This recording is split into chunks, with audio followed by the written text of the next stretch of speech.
Adik iparku tega sekali mengusirku dari pesta pernikahannya saat suami dan semua keluarga besarnya menertawakanku. Mereka lupa siapa orang yang membiayai pesta pernikahannya. Sebelum lanjut ke cerita selanjutnya, yuk subscribe dan like. Absen dulu di kolom komen ya ah. Sinar matahari pagi menerobos masuk melalui celah gorden tebal di kamar hotel bintang 5, melukis garis-garis keemasan di lantai marmer yang dingin. Namun, kehangatan yang sesungguhnya datang dari dalam hati Arini. Hari ini adalah hari besar. Hari di mana ia merasa semua pengorbanannya akan terbayar lunas. Sambil berdiri di depan cermin setinggi badan, ia merapikan gaun sutra berwarna champagne yang membalut tubuhnya dengan sempurna. Gaun itu sederhana, tanpa manik-manik yang berlebihan, namun potongannya yang elegan memancarkan kemewahan yang bersahaja. Pilihan yang sangat mencerminkan dirinya. Ia tersenyum pada bayangannya sendiri. Senyum yang tulus, penuh harapan. Di matanya, terpancar kebahagiaan dan kebanggaan yang meluap-luap. Hari ini, Bella, adik satu-satunya sang suami, akan menikah. Dan Arini adalah orang yang mewujudkan pernikahan impian itu. Gedung termegah di kota, catering dari restoran fine dining, dekorasi bunga impor, dan gaun pengantin rancangan desainer ternama. Semuanya, hingga detail terkecil, adalah buah dari kerja keras dan tabungannya. Pandangannya menerawang, kembali ke malam 6 bulan yang lalu. Malam yang mengubah segalanya, atau setidaknya, begitu yang ia harapkan saat itu. Keluarga besar Doni berkumpul di rumah orang tua mereka untuk makan malam. Suasananya seperti biasa, ramai namun menyisakan ruang hampa bagi Arini. Ia selalu merasa seperti penonton di tengah-tengah mereka. Canda tawa mereka terasa memiliki dinding tak kasat mata yang tak pernah bisa ia tembus. Malam itu, topik utamanya adalah rencana pernikahan Bella. Tapi, Bu, vendor dekorasi yang aku mau itu mahal sekali. Rengek Bella, bibirnya mengerucut manja. Ia melirik kakaknya, Doni, dengan tatapan memelas. Masa pernikahanku biasa-biasa saja? Aku kan anak bungsu. Ibu mertuanya menghela napas panjang. Sebuah pertunjukan drama yang sudah sangat Arini hafal. Bagaimana lagi, sayang? Kamu tahu sendiri kondisi keuangan kita. Kakakmu juga baru merintis, kan? Sindir sang ibu, matanya melirik sekilas ke arah Arini, seolah mengingatkan bahwa bisnis suaminya tak akan berjalan tanpa suntikan dana darinya di awal-awal pernikahan mereka. Doni, suaminya, hanya bisa menggaruk tengkuknya yang tidak gatal. Wajahnya menunjukkan rasa tidak nyaman, terperangkap di antara keinginan adiknya, ekspektasi ibunya, dan kenyataan bahwa ia tidak mampu memenuhinya. Arini menatap wajah suaminya yang sendu, dan hatinya terasa diremas. Ia sangat mencintai pria itu. Ia tahu betapa Doni ingin membahagiakan keluarganya, namun selalu terhalang oleh keterbatasan. Selama ini, Arini selalu menahan diri. Ia tidak pernah memamerkan kesuksesan bisnis event organizer yang ia bangun dari nol. Ia selalu berusaha tampil sederhana agar tidak menyinggung keluarga suaminya. Ia rela menekan egonya, menerima sindiran-sindiran halus, dan menelan rasa sakit saat dianggap orang luar, hanya demi melihat Doni tersenyum. Malam itu, melihat suaminya terpojok, sesuatu dalam diri Arini bergejolak. Ia lelah menjadi penonton. Ia ingin menjadi bagian dari solusi. Ia ingin membuktikan bahwa ia bukan hanya menantu, tetapi juga bagian dari keluarga yang bisa diandalkan. Dengan tarikan napas panjang untuk mengumpulkan keberanian, Arini angkat bicara. Suaranya yang tenang seketika memecah keheningan di meja makan. Berapa total biaya yang Bella inginkan untuk pernikahan impiannya? Tanyanya lembut. Semua mata tertuju padanya. Bella menatapnya dengan curiga. Sekitar 900 juta, jawabnya, menyebutkan angka fantastis itu dengan nada menantang, seolah ingin menguji Arini. Arini tersenyum tipis. Angka itu memang besar. Sangat besar. Itu adalah sebagian besar modal usaha yang sedang ia siapkan untuk ekspansi keluar kota. Itu adalah dana darurat dan tabungan masa depannya. Tapi kemudian ia melirik Doni sekali lagi. Ia melihat harapan di mata suaminya. Harapan bahwa Arini akan melakukan sesuatu yang ajaib. Baik, kata Arini, Suaranya mantap dan jelas. Biar aku yang tanggung semuanya. 900 juta. Anggap saja ini hadiah pernikahan dari Mas Doni dan aku untuk Bella. Keheningan yang terjadi setelahnya terasa begitu pekat.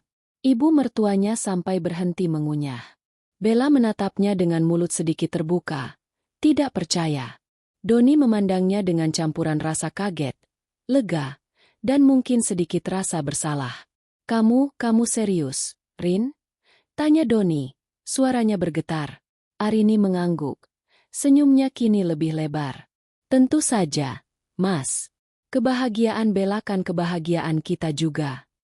Seketika, atmosfer ruangan berubah 180 derajat. Ibu mertuanya bangkit dan memeluknya.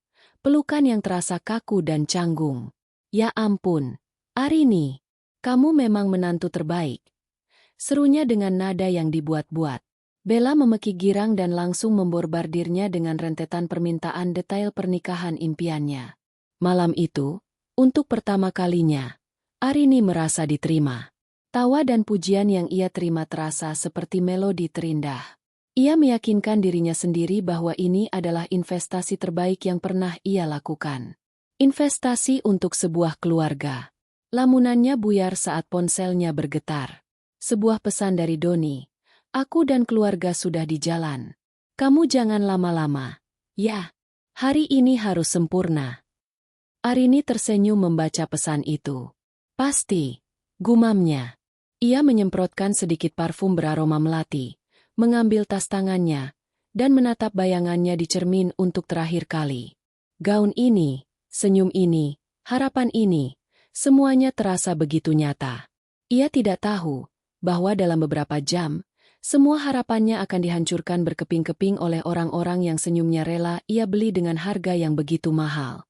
Dengan langkah ringan dan hati yang penuh sukacita, ia berjalan keluar dari kamar, siap menyongsong hari yang ia yakini akan menjadi awal dari segalanya.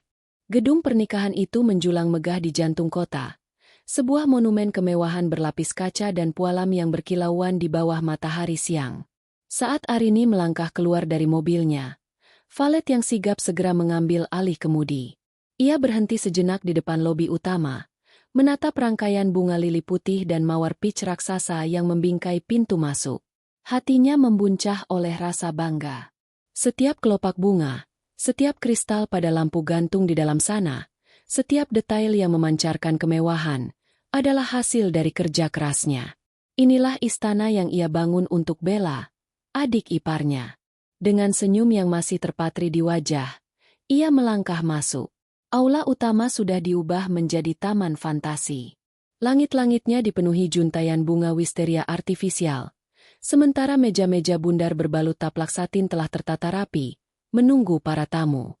Suara gesekan biola dari tim orkestra yang sedang melakukan pengecekan suara terdengar samar-samar, menambah suasana magis. Ini lebih indah dari yang ia bayangkan. Nah, itu dia donaturnya datang. Sebuah suara bernada tajam memecah lamunannya.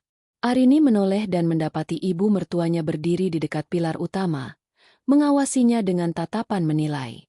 Wanita parubaya itu mengenakan kebaya berwarna biru elektrik yang mencolok, penuh dengan payet berkilauan yang hampir menyilaukan mata. Di sampingnya, beberapa tante dari pihak Doni berbisik-bisik. Senyum Arini sedikit memudar. Pagi, Bu.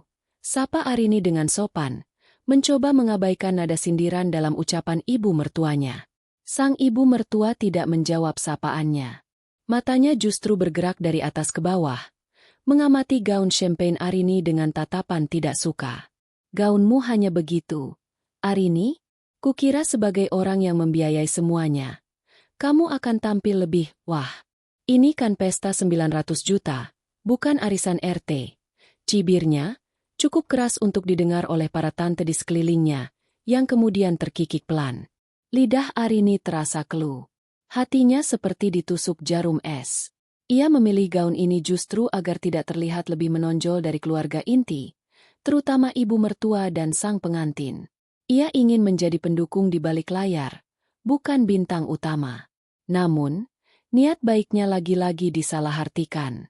Baginya, kemewahan gaun ini terletak pada kualitas bahan dan potongannya, bukan pada gemerlap manik-manik.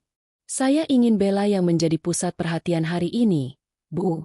Jawab Arini, berusaha menjaga suaranya agar tetap tenang. Halah, alasan saja. Desis ibu mertuanya sebelum berbalik dan berjalan pergi, diikuti oleh rombongan para tante. Rasa hangat yang tadi memenuhi dada Arini perlahan menguap, digantikan oleh hawa dingin yang tak menyenangkan. Ia menarik napas panjang, mencoba meyakinkan diri bahwa itu hanyalah komentar biasa dari ibu mertuanya yang memang selalu kritis. Ia memutuskan untuk menemui Bella di ruang rias, berharap melihat wajah bahagia sang calon pengantin bisa mengembalikan semangatnya. Namun, suasana di dalam ruang rias ternyata jauh dari kata bahagia.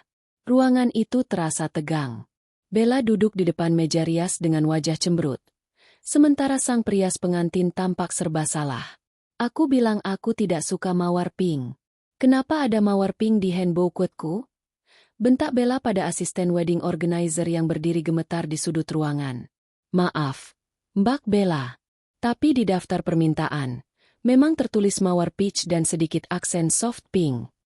Aku tidak peduli apa yang tertulis. Matamu tidak bisa lihat?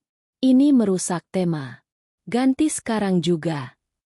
Arini melangkah masuk perlahan. Bella, ada apa ini? Tanyanya lembut. Bella menoleh. Tatapannya tajam. Kak Arini, baguslah kamu di sini. Lihat ini. Bunga pesananmu tidak sesuai dengan mauku. Bagaimana, sih? Weo pilihanmu ini bekerja?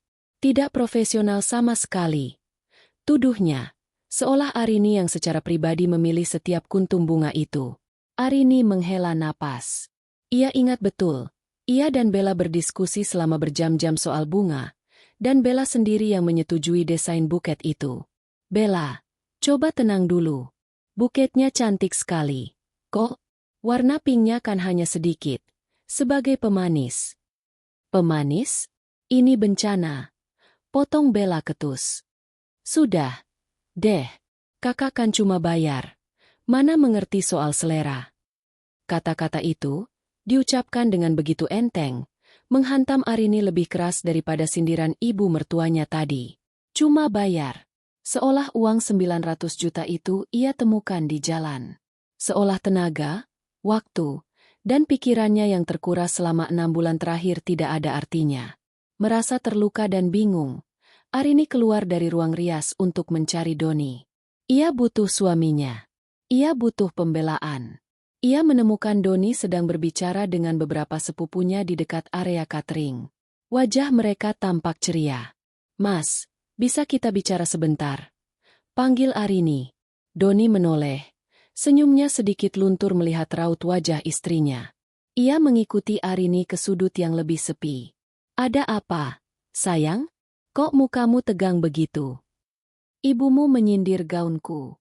Dan Bella, dia marah-marah soal bunga dan bilang aku tidak mengerti apa-apa karena cuma bayar.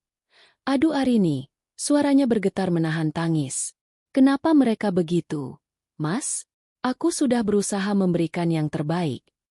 Arini mengharapkan sebuah pelukan, kata-kata penenang, atau pembelaan.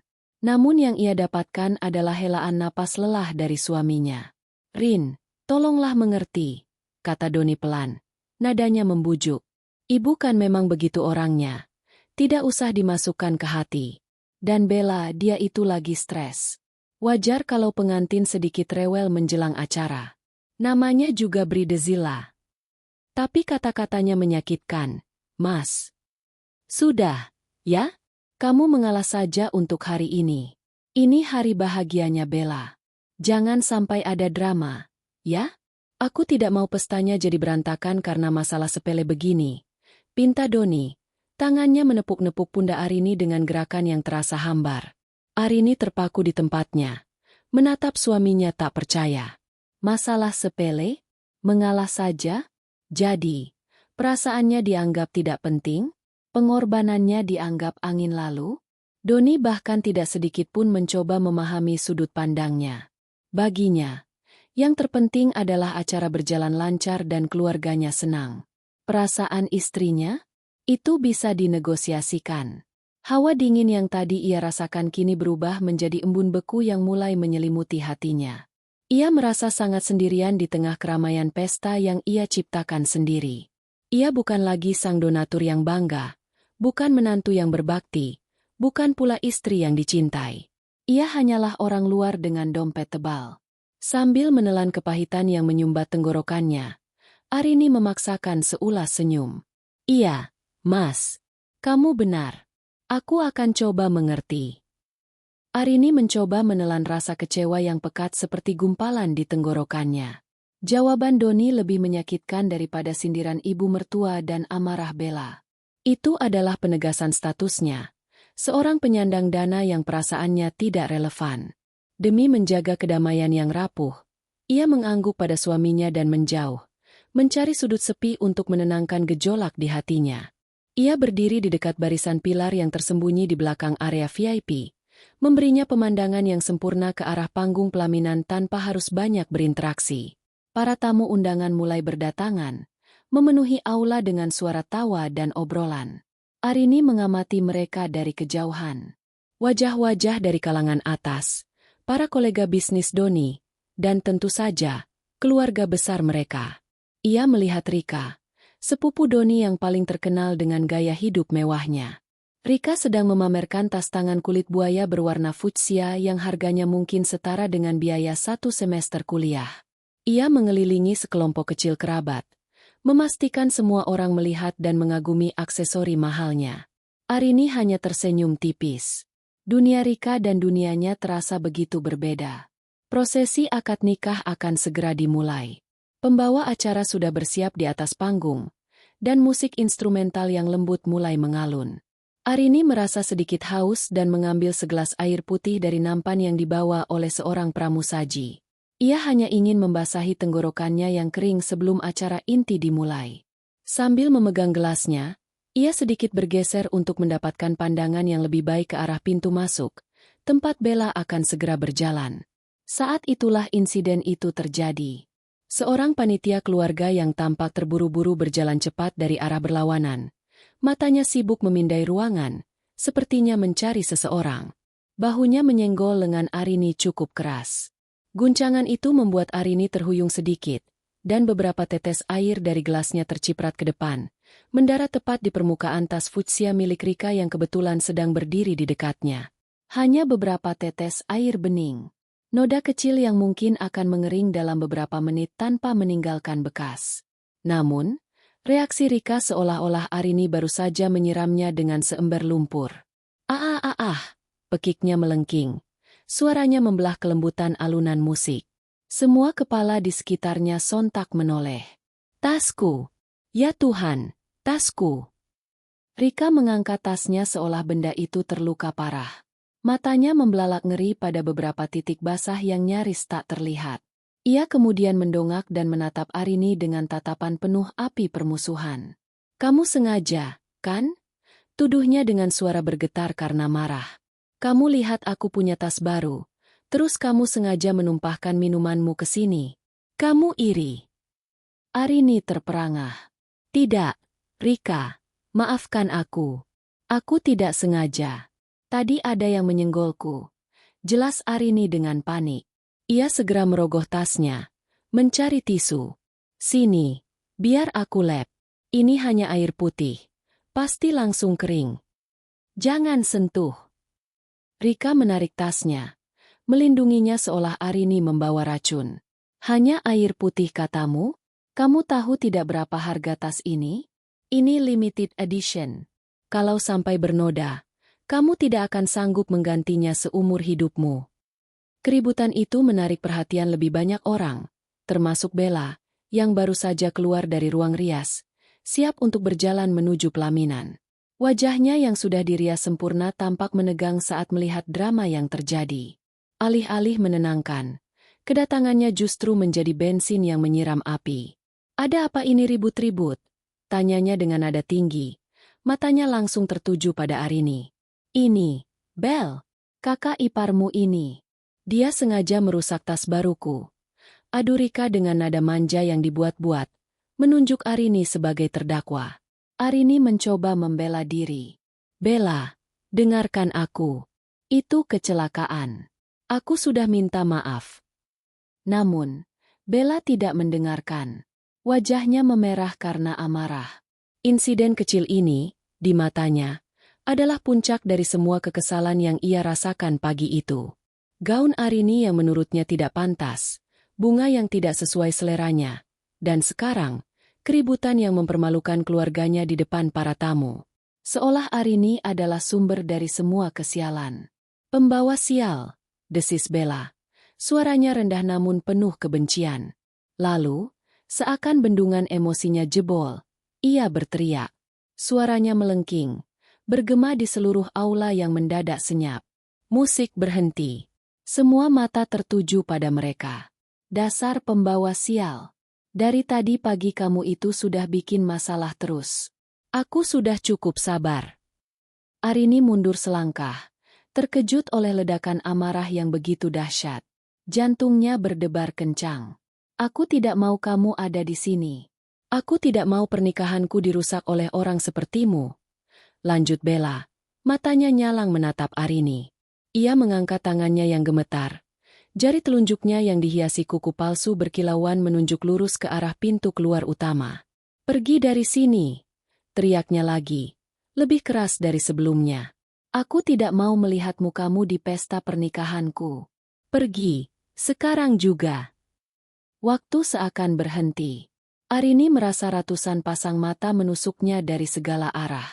Ia bisa mendengar bisikan-bisikan, melihat senyum-senyum sinis yang tersembunyi di balik wajah-wajah yang berpura-pura kaget. Ia mencari wajah suaminya, Doni, di antara kerumunan. Ia menemukannya, berdiri tak jauh dari sana, mematung. Wajah Doni pucat, tapi ia tidak bergerak. Ia tidak mengatakan apa-apa. Ia hanya diam. Di tengah keheningan yang memekakan itu, penghinaan Bella menggantung di udara, tajam dan tak terhapuskan. Pergi. Pergi dari pesta yang ia bayar dengan tabungan dan mimpi-mimpinya. Pergi dari istana yang ia bangun dengan tulus. Pergi dari keluarga yang coba ia raih dengan pengorbanannya. Kata itu terus berulang di kepalanya. Seperti lonceng kematian bagi semua harapannya. Keheningan yang mengikuti teriakan Bella terasa absolut dan berat. Seolah udara di dalam aula raksasa itu telah membeku menjadi kristal. Setiap napas, setiap gesekan kain, setiap degup jantung Arini sendiri terdengar memekakan. Ratusan pasang mata yang tadinya menatap penuh simpati atau pura-pura kaget, kini berubah menjadi tatapan tajam yang menguliti martabatnya lapis demi lapis. Ia merasa telanjang, terhina, dan benar-benar sendirian di tengah panggung sandiwara yang ia biayai sendiri. Waktu terasa merayap lambat. Arini masih terpaku di tempatnya. Kakinya seolah terpaku pada lantai marmer yang dingin. Teriakan Bella masih terngiang-ngiang di telinganya. Pergi, pergi dari sini. Pergi, sekarang juga. Lalu, keheningan itu pecah. Bukan oleh suara pembelaan. Bukan oleh suara Doni yang menenangkan adiknya. Keheningan itu pecah oleh suara tawa. Awalnya hanya sebuah kekahan tertahan dari Rika, yang kini memeluk tas futsianya dengan ekspresi kemenangan yang tak bisa disembunyikan. Kekahan itu seperti batu kerikil yang memulai longsoran.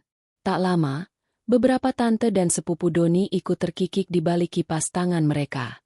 Bisikan-bisikan yang tadinya samar kini berubah menjadi tawa kecil yang sinis dan merendahkan. Mereka tidak lagi berusaha menyembunyikannya. Mereka menikmati pertunjukan ini. Mereka menikmati kejatuhannya. Tawa itu adalah suara paling menyakitkan yang pernah Arini dengar. Lebih tajam dari hinaan Bella. Lebih dingin dari sikap ibu mertuanya. Tawa itu adalah konfirmasi dari semua ketakutannya selama ini. Ia tidak pernah dianggap.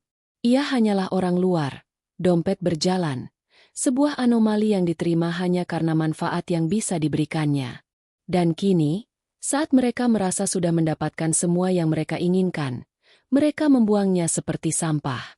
Pandangan Arini yang nanar menyapu kerumunan, mencari satu-satunya orang yang seharusnya menjadi pelindungnya.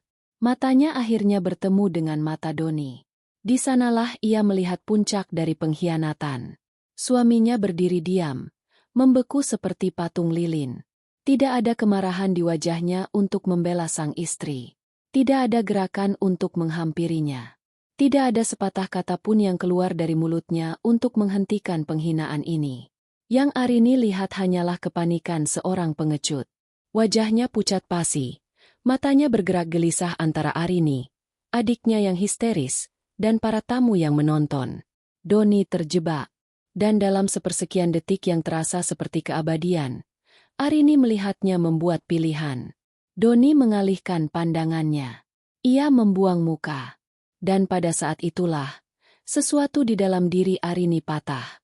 Bukan sekadar patah hati biasa yang bisa disembuhkan oleh waktu.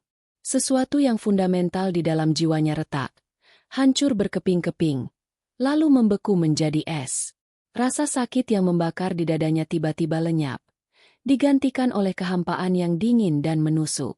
Air mata yang tadi sudah menggenang di pelupuk matanya seolah membeku, tak mampu jatuh.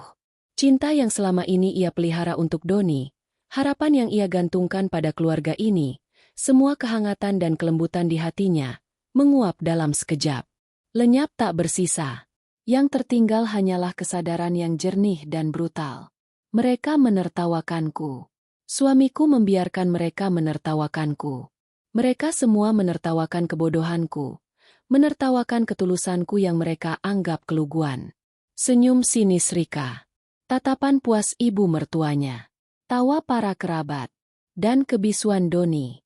Semua itu menyatu menjadi sebuah gambaran yang terpatri selamanya di benaknya. Gambaran tentang pengkhianatan mutlak.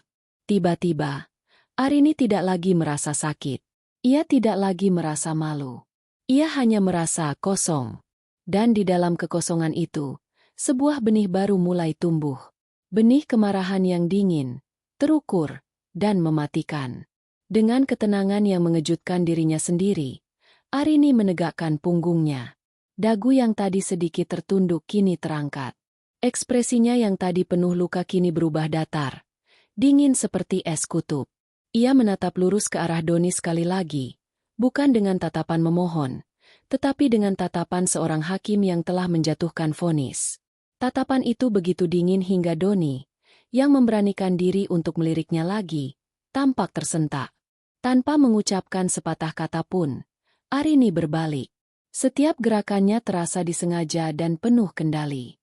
Gaun champagne-nya yang elegan berdesir pelan saat ia mulai berjalan menuju pintu keluar utama. Langkahnya mantap, tidak terburu-buru. Ia bisa merasakan tatapan seluruh ruangan mengikutinya.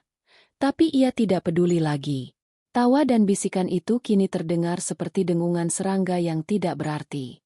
Perjalanan dari tengah aula menuju pintu keluar terasa seperti perjalanan terpanjang dalam hidupnya. Namun, ini bukan lagi walk of shame. Setiap langkah adalah penegasan atas keputusan yang baru saja terbentuk di benaknya. Setiap langkah menjauhkannya dari kehidupan lama yang penuh kepura-puraan. Setiap langkah membawanya lebih dekat pada pembalasan. Saat tangannya yang dingin menyentuh gagang pintu raksasa yang terbuat dari kuningan, ia berhenti sejenak. Ia tidak menoleh ke belakang. Di benaknya, sebuah jam mulai berdetak. 30 menit. Ia akan memberi mereka 30 menit untuk menikmati kemenangan semu mereka. 30 menit untuk tertawa di atas penderitaannya. 30 menit sebelum ia meruntuhkan istana pasir seharga 900 juta ini hingga tak bersisa. Arini mendorong pintu itu hingga terbuka. Cahaya terang dari lobi menyambutnya. Terasa seperti fajar di awal hari yang baru.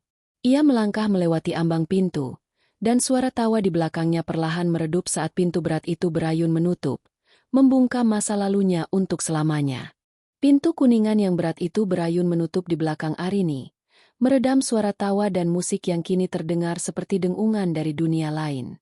Lobi utama gedung pernikahan yang megah menyambutnya dalam keheningan yang kontras. Lantai pualamnya yang mengilap memantulkan bayangan gaun champagne-nya, menciptakan sosok soliter di tengah kemewahan yang hampa. Udara di sini sejuk dan beraroma bunga lili segar, aroma yang sama yang ia pilih dengan cermat berbulan-bulan lalu. Ironis. Untuk sesaat, Arini hanya berdiri di sana, membiarkan keheningan meresap ke dalam tulangnya. Tidak ada air mata.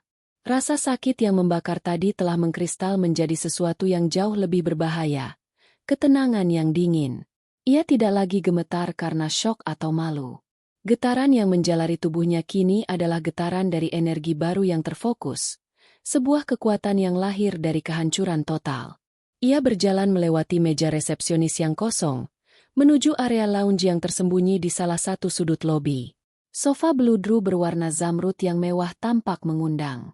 Arini duduk, bukan untuk beristirahat, tetapi untuk membangun markas perangnya. Ia meletakkan tas tangannya yang mungil di atas meja kaca di depannya, membukanya, dan mengeluarkan ponselnya. Layarnya menyala, menampilkan foto dirinya dan Doni yang sedang tersenyum saat liburan mereka di Swiss. Senyum yang terasa seperti kebohongan dari abad yang lalu. Tanpa ragu, jarinya menekan dan menahan foto itu, memilih opsi hapus. Foto itu lenyap dalam sekejap. Itu adalah langkah pertamanya. Jemarinya kemudian bergerak dengan cepat dan presisi di atas layar. Ia tidak mencari nomor Doni atau ibu mertuanya. Ia membuka daftar kontaknya dan berhenti pada satu nama. Pak Haryo, Elegance Planner. Kepala dari wedding organizer yang ia sewa. Arini menarik napas dalam-dalam, bukan untuk menenangkan diri, tetapi untuk memastikan suaranya akan terdengar stabil dan berwibawa. Ia menekan tombol panggil. Setelah 2 kali dering, panggilan itu dijawab. Selamat siang, Bu Arini. Sapa suara profesional Pak Haryo dari seberang, terdengar sedikit terengah-engah, mungkin sedang sibuk mengoordinasikan acara di dalam. Ada yang bisa saya bantu? Apakah semua berjalan lancar? Selamat siang, Pak Haryo, jawab Arini. Suaranya terdengar asing di telinganya sendiri. Datar, tanpa emosi, dan penuh otoritas. Saya punya instruksi baru untuk Anda. Dan instruksi ini bersifat final dan harus segera dilaksanakan. Terdengar jeda sejenak. Baik, Bu. Apa instruksinya? Batalkan pestanya, kata Arini. Setiap suku kata diucapkan dengan jelas. Sekarang juga. Keheningan total di ujung telepon. Arini bisa membayangkan wajah Pak Haryo yang kebingungan. Maaf, Bu. Mungkin sinyalnya kurang bagus. Bisa diulangi. Anda tidak salah dengar, Pak Haryo. Lanjut Arini dengan nada yang sama dinginnya. Saya, Arini Wijaya, sebagai klien Anda yang namanya tertera di seluruh kontrak, meminta Anda untuk menghentikan seluruh rangkaian acara resepsi pernikahan Bella dan Rian. Hentikan musiknya. Matikan pencahayaan panggung. Minta tim catering untuk berhenti menyajikan makanan dan mulai berkemas. Umumkan kepada para tamu bahwa acara dibatalkan karena keadaan tak terduga. Tapi, Bu Arini. Suara Pak Haryo kini terdengar panik. Ini tidak mungkin. Para tamu sudah datang. Keluarga sudah di tempat. Akad nikah akan segera dimulai. Ini akan merusak reputasi semua orang, termasuk reputasi kami. Reputasi Anda bukan urusan saya, potong Arini tajam. Urusan saya adalah memberikan instruksi kepada vendor yang saya bayar. Dan saya membayar Anda, dengan lunas, untuk mengikuti instruksi saya. Apakah saya salah? Tidak, Bu. Tapi ini belum pernah terjadi sebelumnya. Ada kontrak, ada denda. Semua denda dan klaim finansial dari vendor manapun akan menjadi tanggung jawab saya pribadi, tegas Arini. Saya akan mengirimkan Anda email pernyataan resmi sekarang juga, membebaskan Elegance Planner dari segala tuntutan pihak ketiga. Yang perlu Anda lakukan hanyalah menjalankan perintah dari klien Anda. Lakukan sekarang, Pak Haryo. Waktu saya 30 menit, dan 25 menit diantaranya sudah berlalu. Ancaman terselubung dalam hitungan mundurnya membuat Pak Haryo terdiam. Ia adalah seorang pebisnis. Ia tahu siapa yang memegang kendali. Ia tahu suara seorang klien yang tidak bisa dibantah. Setelah hening yang menegangkan, ia akhirnya menyerah. Baik, Bu Arini. Akan saya laksanakan. Arini menutup telepon tanpa mengucapkan terima kasih. Jarinya langsung menari lagi di layar. Kali ini membuka kontak pengacara perusahaannya. Seorang pria parubaya yang tegas bernama Tirta. Pak Tirta, selamat siang. Ini Arini. Sapanya begitu panggilan tersambung. Siang, Bu Arini. Tumben sekali? Ada masalah mendesak? Sangat mendesak, jawab Arini. Tolong siapkan surat gugatan cerai atas nama saya untuk Doni Prasetyo.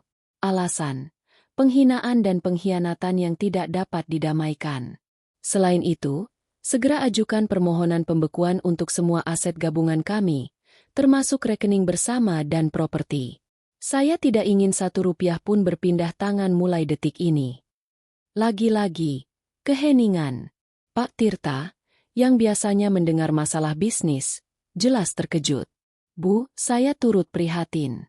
Apakah Anda yakin? Saya tidak pernah seyakin ini seumur hidup saya, Pak. Tolong proses secepatnya. Saya akan mampir ke kantor Anda besok pagi dengan semua detailnya. Baik, Bu. Akan segera saya siapkan. Setelah panggilan kedua berakhir, Arini meletakkan ponselnya kembali ke atas meja. Ia melirik jam tangan mewahnya. Tepat 30 menit sejak ia diusir. Ia tidak beranjak dari sofa bludru itu. Ia duduk tegak, punggungnya lurus, menatap ke arah pintu aula yang tertutup rapat. Ia menunggu. Menunggu suara pertama dari keruntuhan. Dan suara itu datang. Bukan suara teriakan atau keributan, melainkan ketiadaan suara. Alunan musik orkestra yang tadi terdengar samar dari balik pintu, tiba-tiba berhenti total. Keheningan yang aneh dan canggung menggantikannya. Lalu, beberapa detik kemudian, pintu aula itu terbuka dengan kasar. Seorang asisten WO berlari keluar dengan wajah panik. Matanya liar mencari seseorang. Matanya bertemu dengan tatapan Arini yang tenang dan dingin. Gadis itu membeku, sebelum akhirnya berbalik dan berlari kembali ke dalam. Arini tersenyum tipis untuk pertama kalinya hari itu. Senyum yang tidak mencapai matanya. Pertunjukan baru saja akan dimulai. Dan kali ini, ia yang menjadi sutradaranya. Di dalam aula, tawa sinis yang ditujukan pada Arini baru saja mulai mereda, digantikan oleh bisikan-bisikan puas dan gosip di antara para tamu. Bella berdiri dengan dagu terangkat, merasa seperti seorang ratu yang baru saja berhasil mengusir pengganggu dari kerajaannya.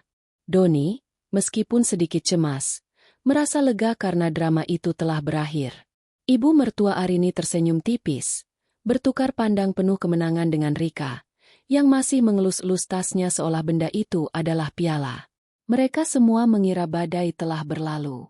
Mereka salah besar. Tepat saat pembawa acara kembali memegang mikrofon untuk memulai prosesi akad nikah, alunan musik orkestra yang megah tiba-tiba berhenti. Bukan jeda, bukan pula transisi. Musik itu berhenti total, seolah ada yang mencabut kabelnya begitu saja. Keheningan yang janggal menyelimuti ruangan, hanya dipecah oleh dengungan samar pendingin ruangan.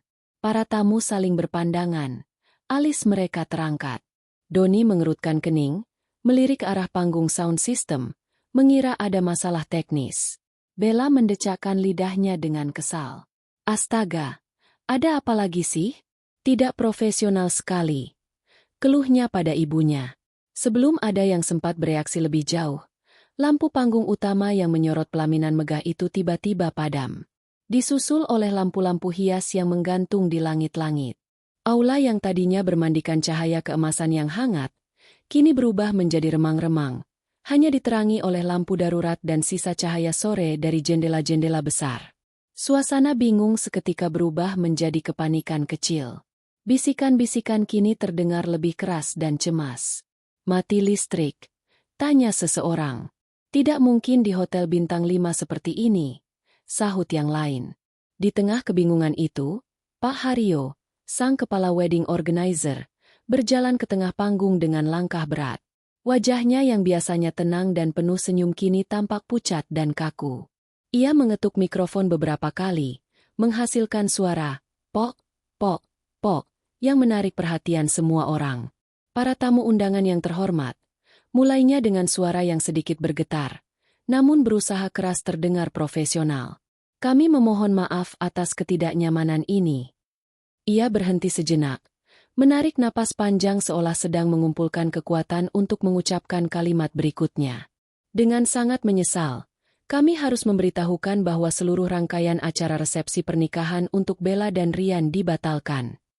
Sebuah pekikan tertahan terdengar dari kerumunan. Doni dan keluarganya membeku di tempat. Mata mereka membelalak tak percaya. Para tamu mulai berdiri dari kursi mereka, saling bertanya-tanya dengan suara yang semakin riuh. Dibatalkan? Bagaimana mungkin?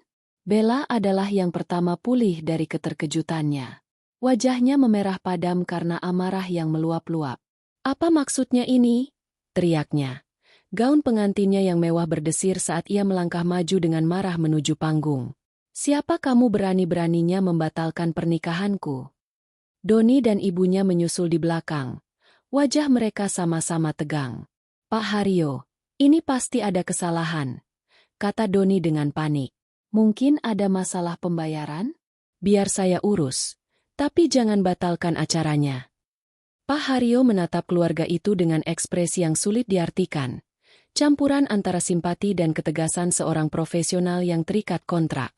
"Tidak ada masalah pembayaran, Pak Doni. Semuanya sudah dilunasi." "Lalu kenapa?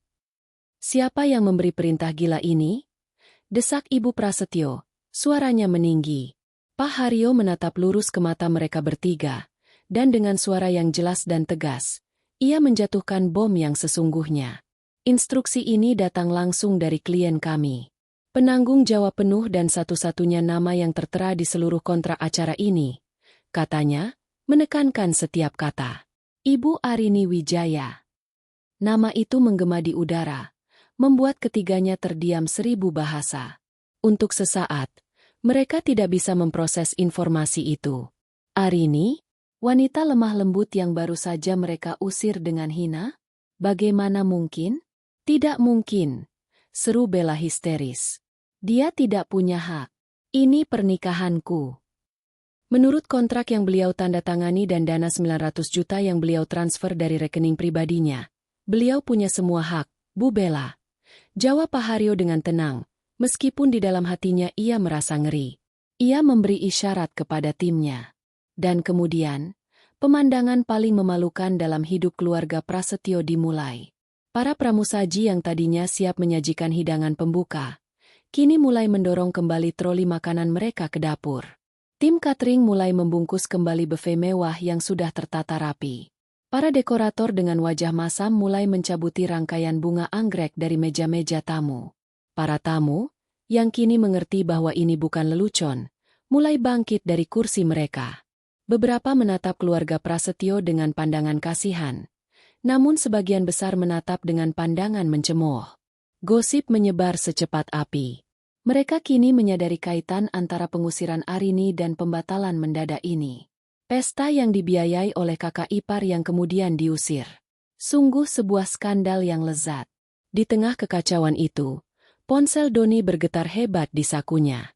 Dengan tangan gemetar, ia mengambilnya. Sebuah notifikasi email dari bank. Judulnya, "Pemberitahuan pembekuan rekening gabungan." Jantungnya seolah berhenti berdetak. Ia membuka email itu.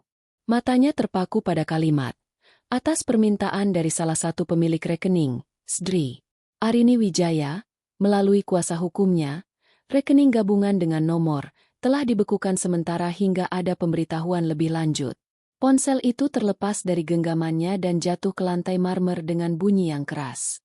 Wajahnya pucat pasi seperti mayat. Bukan hanya pesta impian adiknya yang hancur. Fondasi finansialnya yang selama ini ia nikmati dari kemurahan hati Arini, baru saja runtuh. Ia mendongak.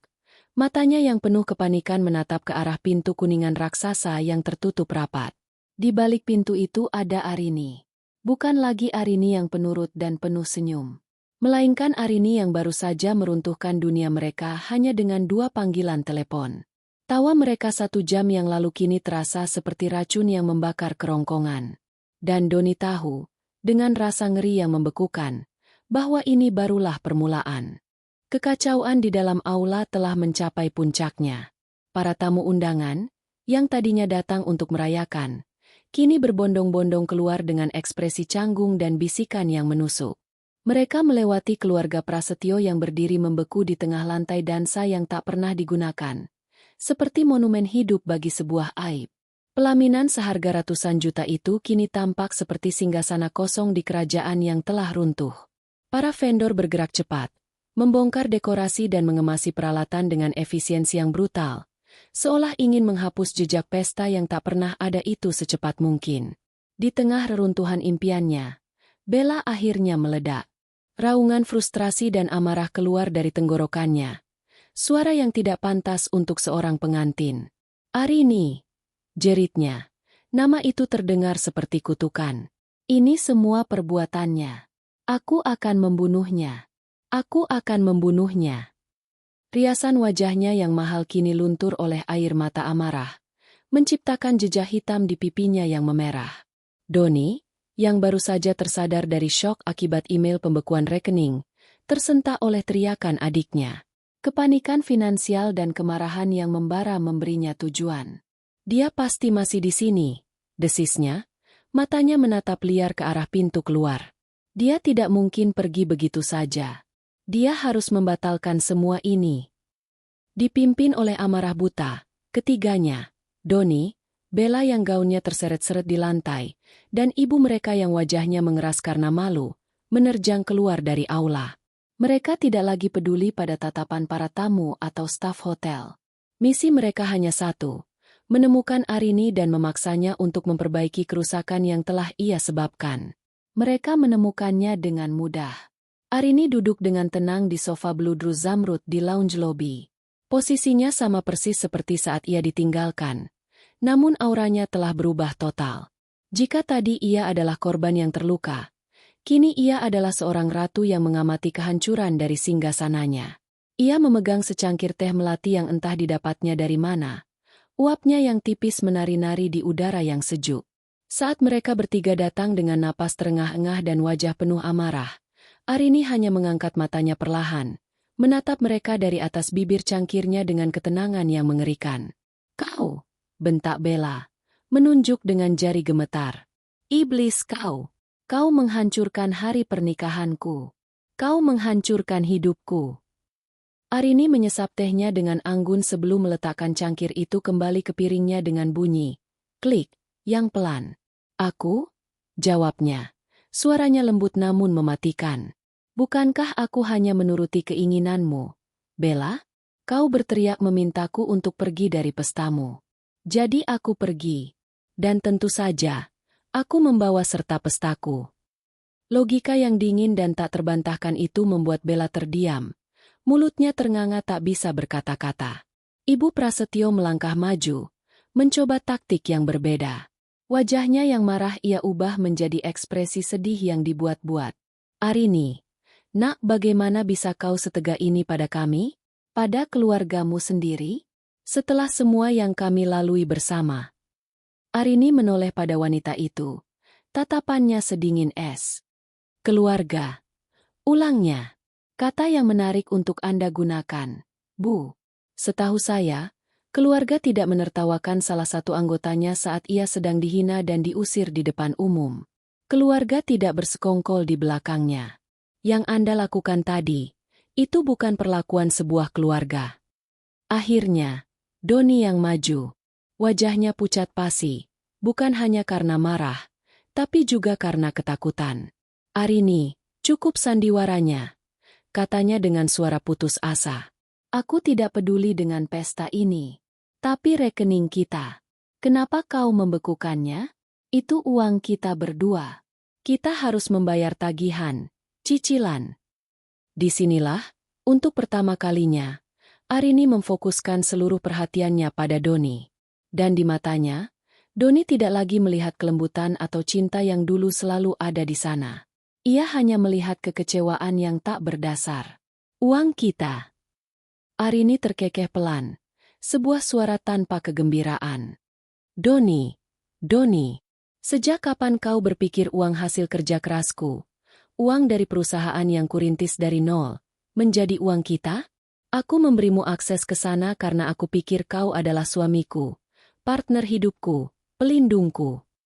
Ia berhenti sejenak, membiarkan kata-katanya meresap. "Tadi, saat adikmu meneriakiku, saat ibumu tersenyum puas, saat seluruh keluargamu menertawakanku, aku mencarimu, Doni.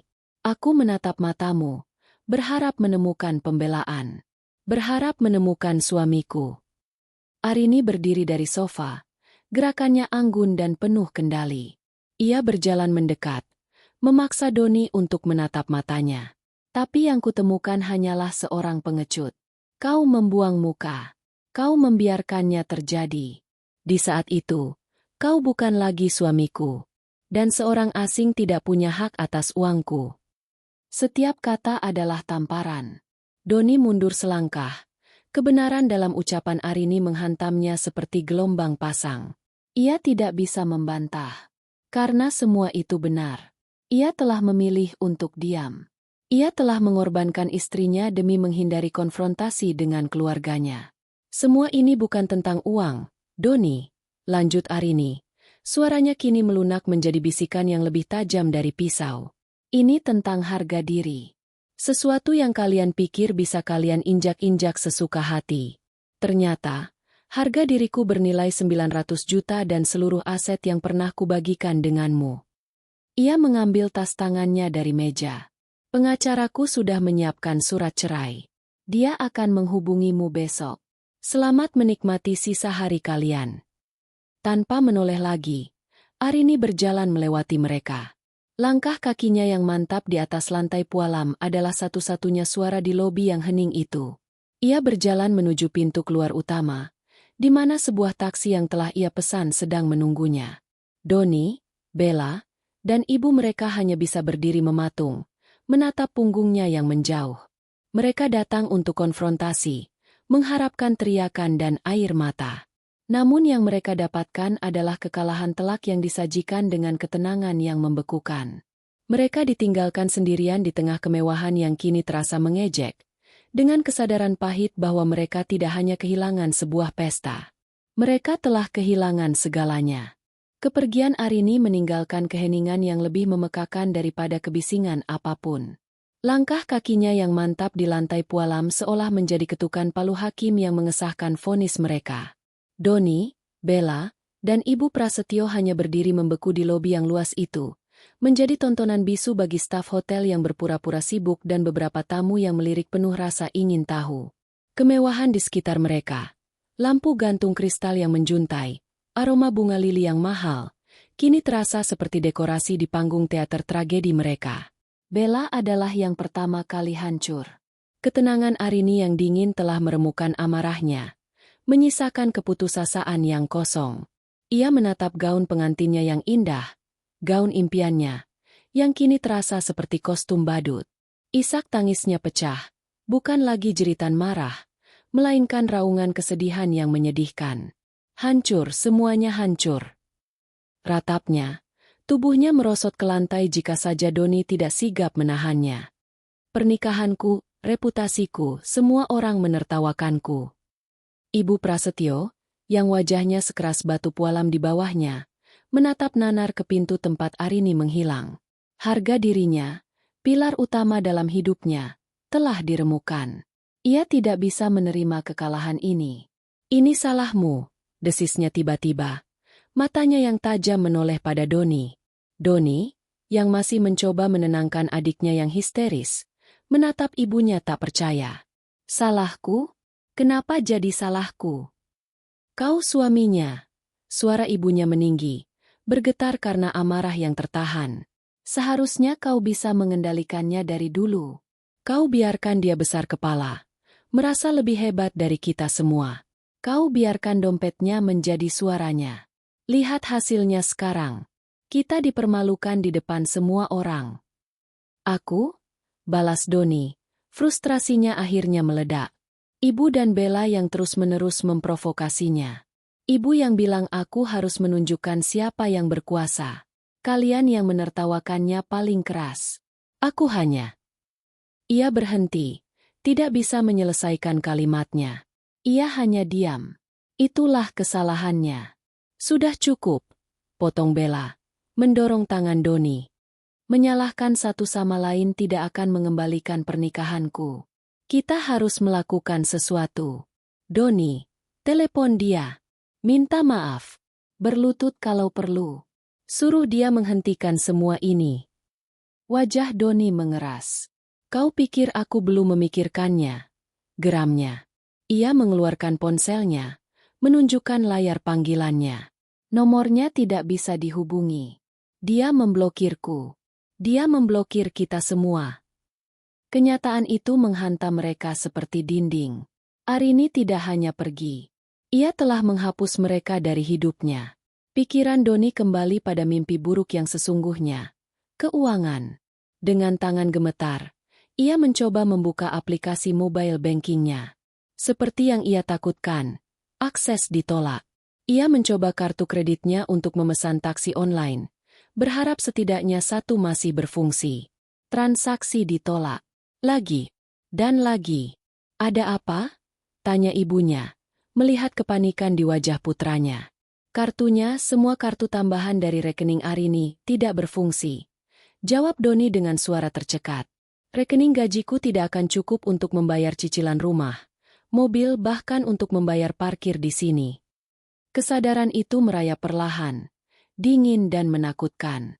Mereka terdampar. Terdampar di lobi hotel mewah tempat mereka seharusnya merayakan kemenangan terbesar mereka, tanpa uang sepeser pun untuk pulang. Aib itu begitu pekat hingga terasa menyesakkan. Seorang manajer hotel yang sopan namun tegas mendekati mereka. Bapak, Ibu, mohon maaf. Apakah kami bisa membantu? Mungkin memesankan taksi untuk Anda. Tawaran itu terdengar tulus, namun di telinga mereka, itu adalah pengusiran halus. Ibu Prasetyo, dengan sisa-sisa harga dirinya, menegakkan punggung. Kami sedang menunggu jemputan pribadi. Dustanya. Mereka akhirnya terpaksa menelepon Rika, sepupu mereka, meminta tumpangan. Menunggu di sofa yang sama tempat Arini menjatuhkan vonisnya terasa seperti siksaan. Setiap detik berlalu dengan lambat, diiringi tatapan kasihan dan cemooh dari orang-orang yang lewat. Perjalanan pulang adalah neraka dalam keheningan. Bella menangis tanpa suara di kursi belakang. Gaun pengantinnya yang kotor dan kusut memenuhi ruangan. Ibu Prasetyo menatap keluar jendela. Wajahnya tanpa ekspresi, namun rahangnya yang terkatup rapat menunjukkan badai di dalam dirinya. Doni mencengkeram kemudi mobil Rika. Ia bersikeras untuk menyetir sendiri. Buku-buku jarinya memutih. Pikirannya berpacu, mencoba mencari jalan keluar dari labirin finansial yang baru saja menjebaknya. Ketika mereka tiba di rumah megah yang selama ini menjadi simbol status mereka, rumah itu terasa asing dan dingin. Rumah yang dibeli dengan uang muka dari Arini. Rumah yang interiornya dirancang dan dibiayai oleh Arini. Setiap sudutnya kini berteriak tentang kemurahan hati wanita yang telah mereka hianati. Malam itu, tidak ada yang bisa tidur.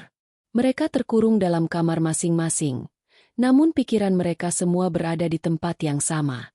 Mereka memutar ulang kejadian hari itu. Tawa mereka yang angkuh kini terdengar seperti lonceng kematian di telinga mereka. Mereka telah meremehkan Arini. Mereka menganggap kebaikannya sebagai kelemahan, kemurahan hatinya sebagai kebodohan. Mereka lupa bahwa orang yang memiliki kekuatan untuk membangun sebuah istana, juga memiliki kekuatan untuk meruntuhkannya hingga menjadi debu. Dan kini, mereka hanya bisa duduk di tengah reruntuhan, meratapi harga yang harus mereka bayar untuk sebuah tawa. Harga yang ternyata adalah segalanya. Di dalam taksi yang melaju menembus senja Jakarta, Arini menatap kosong keluar jendela. Gedung-gedung pencakar langit yang bermandikan cahaya keemasan matahari terbenam terasa seperti pemandangan dari dunia lain. Untuk pertama kalinya dalam beberapa jam, adrenalin yang memompanya mulai surut, meninggalkan ruang hampa yang luas di dalam dadanya. Ia tidak menangis. Air matanya terasa sudah kering, habis untuk tahun-tahun penuh kesabaran yang sia-sia. Getaran ponsel di tangannya menyadarkannya dari lamunan. Bukan panggilan dari Doni atau keluarganya. Nomor mereka sudah ia blokir, melainkan dari satu-satunya orang yang ingin ia ajak bicara saat ini. Halo, Mei? Sapanya. Suaranya sedikit serak. Arini. Ya Tuhan, aku baru dengar dari Pak Haryo. Kamu di mana sekarang? Kamu baik-baik saja. Suara Maya, sahabatnya sejak kuliah, terdengar cemas dan penuh energi. Seperti secangkir kopi hangat di pagi yang dingin. Aku di taksi. Aku tidak tahu harus kemana. Aku Arini pelan. Ia sadar, rumah megah yang selama ini ia sebut rumah, kini terasa seperti monumen kegagalannya. Ia tidak sanggup kembali ke sana. Ke apartemenku. Sekarang juga, kata Maya tegas, tanpa ruang untuk bantahan. Aku pesankan makan malam. Cepat ke sini. Jangan kemana-mana lagi. Panggilan itu berakhir. Namun kehangatannya tetap terasa. Untuk pertama kalinya hari itu, Arini merasa tidak sendirian. Setibanya di apartemen Maya yang nyaman dan penuh dengan tumpukan buku serta karya seni berwarna-warni, Arini disambut dengan pelukan erat. Di tempat yang jauh dari kemewahan palsu dan kepura-puraan itu, pertahanan Arini akhirnya runtuh. Ia menangis. Bukan tangisan kemarahan atau penyesalan, melainkan tangisan kelegaan. Ia menangis untuk melepaskan beban bertahun-tahun, untuk cinta yang ia berikan pada orang yang salah, dan untuk dirinya sendiri yang akhirnya berhasil ia selamatkan. Maya membiarkannya menangis, hanya mengelus punggungnya dengan sabar. Setelah tangis Arini mereda, Maya membawanya ke sofa, menyelimutinya, dan meletakkan semangkuk sup hangat di tangannya. Aku sudah bilang dari dulu, kata Maya pelan, sambil duduk di hadapannya. Mereka itu lintah darat berkedok keluarga. Mereka tidak pernah melihatmu, Rin. Mereka hanya melihat mesin ATM berjalan. Aku tahu, bisik Arini.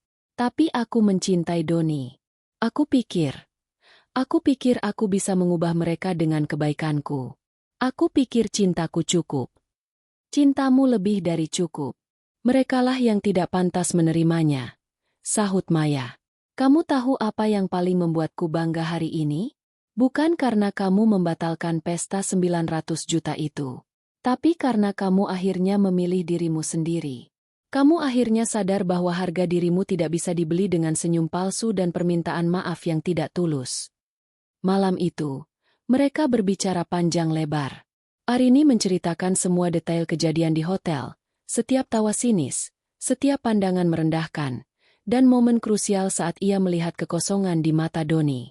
Maya mendengarkan, sesekali mengumpat pelan, namun lebih banyak memberikan validasi.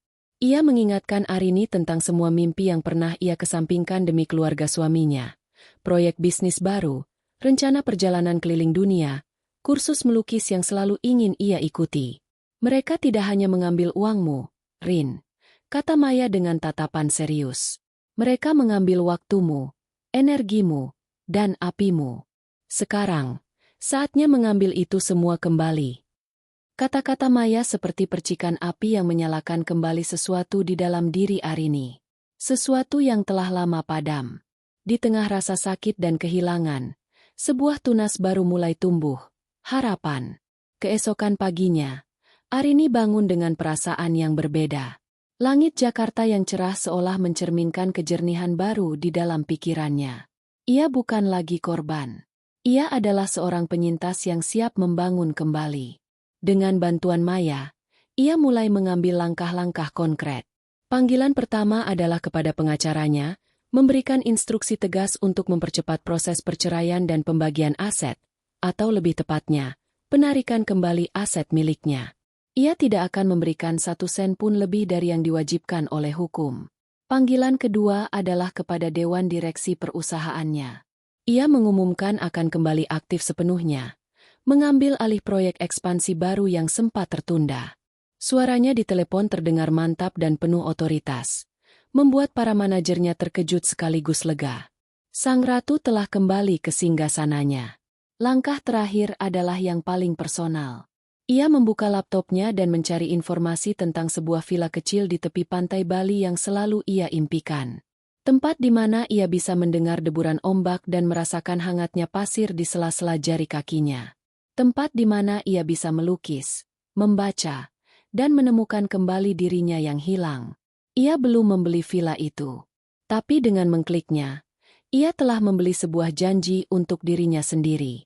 Janji akan sebuah masa depan yang ia rancang sendiri, untuk dirinya sendiri. Saat ia menutup laptopnya, ia melihat pantulan dirinya di layar yang gelap. Wajahnya masih menunjukkan jejak kesedihan, namun matanya memancarkan cahaya yang berbeda. Itu adalah cahaya keteguhan, kekuatan, dan kebebasan yang baru ditemukan. Jalan di depannya mungkin tidak akan mudah, tetapi untuk pertama kalinya setelah sekian lama, jalan itu adalah miliknya sepenuhnya. Dan ia siap untuk melangkah. 1 tahun berlalu. Waktu, seperti air, mengalir tanpa henti, mengikis beberapa kenangan menjadi tumpul dan menajamkan yang lain menjadi pelajaran abadi. Di sebuah villa minimalis yang berdiri di atas tebing di Uluwatu, Bali, Arini mengadukan vasnya dengan kuas. Di hadapannya, terhampar pemandangan Samudra Hindia yang tak bertepi, berkilauan di bawah cahaya matahari sore. Udara asin yang hangat membelai rambutnya yang kini ia biarkan tergerai bebas.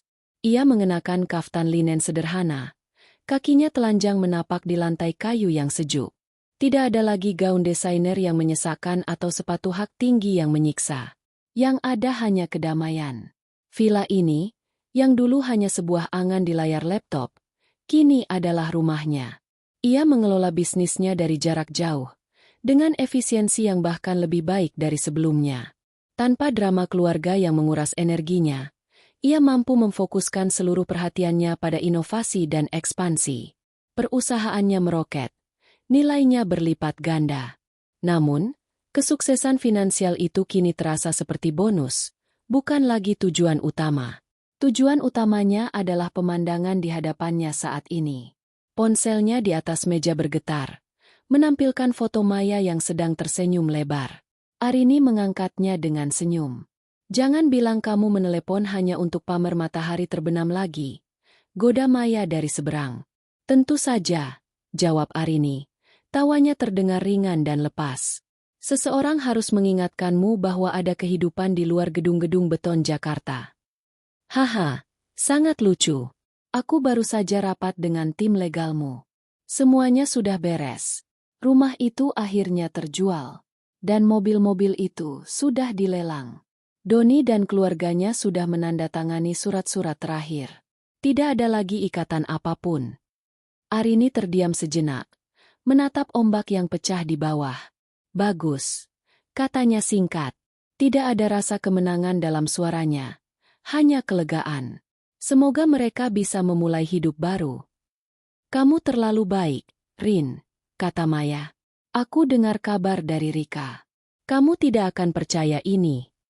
Arini sebenarnya tidak ingin tahu, tapi ia juga tidak menghentikan Maya.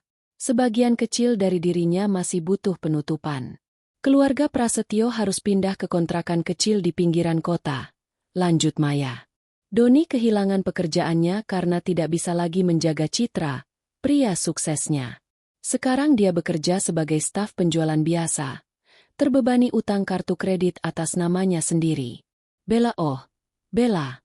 Setelah aib pernikahannya tersebar, tunangannya yang kaya raya itu mencampakannya. Sekarang dia menghabiskan hari-harinya di media sosial, mengunggah foto-foto lama dan menulis status penuh kepahitan.